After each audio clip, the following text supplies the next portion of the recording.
അപ്പോൾ ഇന്നത്തെ വീഡിയോയിൽ ഒരു 12 വോൾട്ട് TDA 2030 ICയുടെ ഒരു ബോർഡിനെ പറ്റി പറയാനാണ്. അതായത് എല്ലാവർക്കും അറിയുന്നതാണ് TDA 2030 IC ഏറ്റവും കൂടുതൽ ഉപയോഗിക്കുന്നത് 12 വോൾട്ടിലാണ്. 12 വോൾട്ട് ഡുവൽ സപ്ലൈയിലാണ്. പക്ഷേ ഈ ബോർഡ് കണ്ടിട്ടുണ്ടെങ്കിൽ ഒരു സ്റ്റീരിയോ ഡുവൽ സപ്ലൈ ബോർഡാണെന്ന് നമുക്ക് തോന്നും. പക്ഷേ ഇതല്ല, ഇത് ഒരു സബ്വൂഫറിന് വേണ്ടി ചെയ്ത ഒരു ബ്രിഡ്ജ്ഡ് ആംപ്ലിഫയർ ആണ്. അത് മാത്രമല്ല, ഇതിന്റെ പ്രത്യേകത ഇത് സിംഗിൾ സപ്ലൈ ആണ്. സിംഗിൾ സപ്ലൈ എന്ന് പറയുമ്പോൾ 12-0-12 ഡുവൽ സപ്ലൈ അല്ല, 0-12 അങ്ങനെ ഒരു സിംഗിൾ സപ്ലൈയിൽ അത് വർക്ക് ചെയ്യുന്നു. അതായത് വണ്ടികളിലൊക്കെ ഉപയോഗിക്കുക ഏറ്റവും ബെസ്റ്റാണ്. ഈ വണ്ടികളിൽ സബ്വൂഫർ 8 ഇഞ്ച് വരെയൊക്കെ ഉപയോഗിക്കാൻ ഏറ്റവും ബെസ്റ്റ് സബ്വൂഫർ ബോർഡാണ് ഈ സാധനം. അപ്പൊ ഇതിന് ചില പ്രത്യേകതകളുണ്ട്. അപ്പൊ ഇത് ഈ ഒരു ബോർഡ് നമ്മളിപ്പോ സ്വന്തമായിട്ട് നമ്മളെ IC വെച്ച് ഉണ്ടാക്കുകയാണെങ്കിൽ, നമ്മൾ സാധാ സർക്യൂട്ട് വെച്ച് ബ്രിഡ്ജ് ചെയ്തിട്ടുണ്ടാക്കുകയാണെങ്കിൽ ആ ഈ സർക്യൂട്ടിന് ഒരു പ്രത്യേകത ഉണ്ട്.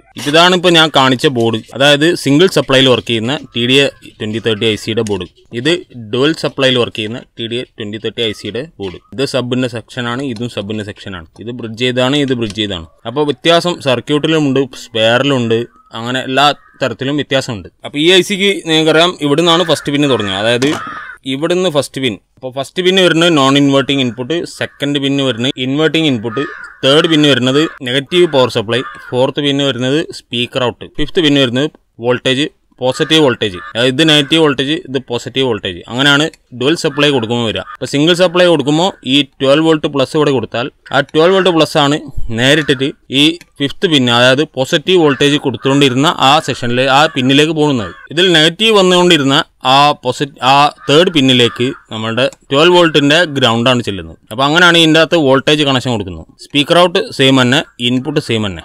അപ്പോൾ ഈ സർക്യൂട്ടിൽ പവറിൽ വരുന്നൊരു വ്യത്യാസം ഇതാണ്. അപ്പോൾ ഇതിൽ നോക്കുകയാണെങ്കിൽ ഫസ്റ്റ് പിന്ന് സിഗ്നലാണ്, ഇൻപുട്ടാണ്, തേർഡ് പിന്ന് നെഗറ്റീവ് സപ്ലൈ, ഫോർത്ത് പിന്ന് സ്പീക്കർ, ഫിഫ്ത്ത് പിന്ന് പോസിറ്റീവ് സപ്ലൈ. അപ്പോൾ അത് വളരെ കൃത്യമായിട്ടുള്ള ഡുവൽ സപ്ലൈൻ്റെ സർക്യൂട്ട് കൊടുത്ത IC ആണ്. അപ്പോൾ ഈ 12 വോൾട്ട് അങ്ങനെ കുറേ പേര് അന്വേഷിക്കുന്നുണ്ട്, ഏതാ വണ്ടിയിൽ കൊടുക്കാൻ ബെസ്റ്റ് ബോർഡും ചോദിക്കുന്നുണ്ട്. ഇങ്ങനെ ചെറിയ ഒരു 8 ഇഞ്ച് വരെ കൊടുക്കാൻ ഈ ബോർഡ് ഉപയോഗിക്കാം എന്നുള്ള പറയാനാണ് ഈ വീഡിയോയിൽ ഉദ്ദേശിക്കുന്നത്. ഇങ്ങനെ ഉപയോഗിക്കുന്നതുകൊണ്ട് നമുക്ക് ആ വണ്ടിയിൽ ഉപയോഗിക്കാൻ വേണ്ടിയിട്ടുള്ള ആ ഒരു ഇൻവെർട്ടർ ബോർഡ് ഒരു 600-800 റുപ്യ കൊടുത്ത് വാങ്ങണ്ട. അതിന് സ്പെഷ്യൽ വയറിംഗ് വേണ്ട, സാധാ ബാറ്ററി കണക്ഷൻ മാത്രം ഇതിലേക്ക് കണക്ട് ചെയ്താൽ മതി. അപ്പോൾ പണി സിമ്പിളാവും. അതുപോലെ തന്നെ ഇതിലേക്ക് ഒരൊറ്റ ഇൻപുട്ട് ഇതാണ്. ഈ കാണുന്നത് ഇൻപുട്ട് അല്ല, ഇത് ബ്രിഡ്ജ് ചെയ്തുകൊണ്ട് ഇത് ഇൻപുട്ട് അല്ല. അപ്പോൾ ഞാനിപ്പോൾ ഇത് കണക്ട് ചെയ്ത് വെച്ചിട്ടുണ്ട്. വളരെ സിമ്പിളായിരുന്നു കണക്ഷൻ. അതായത് ഇവിടെ സിഗ്നൽ ഇൻപുട്ട് കൊടുത്തു, അതിൻ്റെ ഗ്രൗണ്ട് കൊടുത്തു, അതേപോലെ തന്നെ പോസിറ്റീവ് ഇവിടെ കൊടുത്തു, അതിൻ്റെ ഗ്രൗണ്ട് കൊടുത്തു. സ്പീക്കർ ഈ പോയിന്റിൽ നിന്നും ഈ പോയിന്റിൽ നിന്നാണ് കൊടുക്കുന്നത്. അതായത് ഒരു ICൻ്റെ ആ സ്പീക്കർ ഔട്ടും മറ്റേ ICൻ്റെ സ്പീക്കർ ഔട്ടും, അറിയാലോ, ബ്രിഡ്ജ് കണക്ഷൻ അങ്ങനെ വരിക. അപ്പോൾ ഇത് പ്ലേ ആക്കി നോക്കുകയാണെങ്കിൽ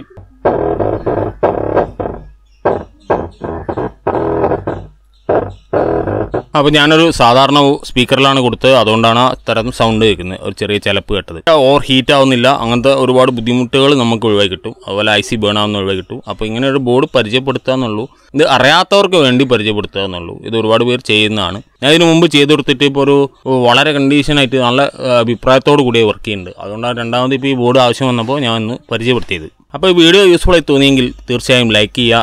ആ ലൈക്ക് ചെയ്താലേ നമ്മളെ വീഡിയോകൾ കൂടുതൽ ആളുകളിലേക്ക് പോകുള്ളൂ. അതുകൊണ്ട് എല്ലാവരും ലൈക്ക് ചെയ്യാൻ മറക്കരുത്. അപ്പോൾ നമുക്ക് മറ്റൊരു വീഡിയോയിൽ കാണാം.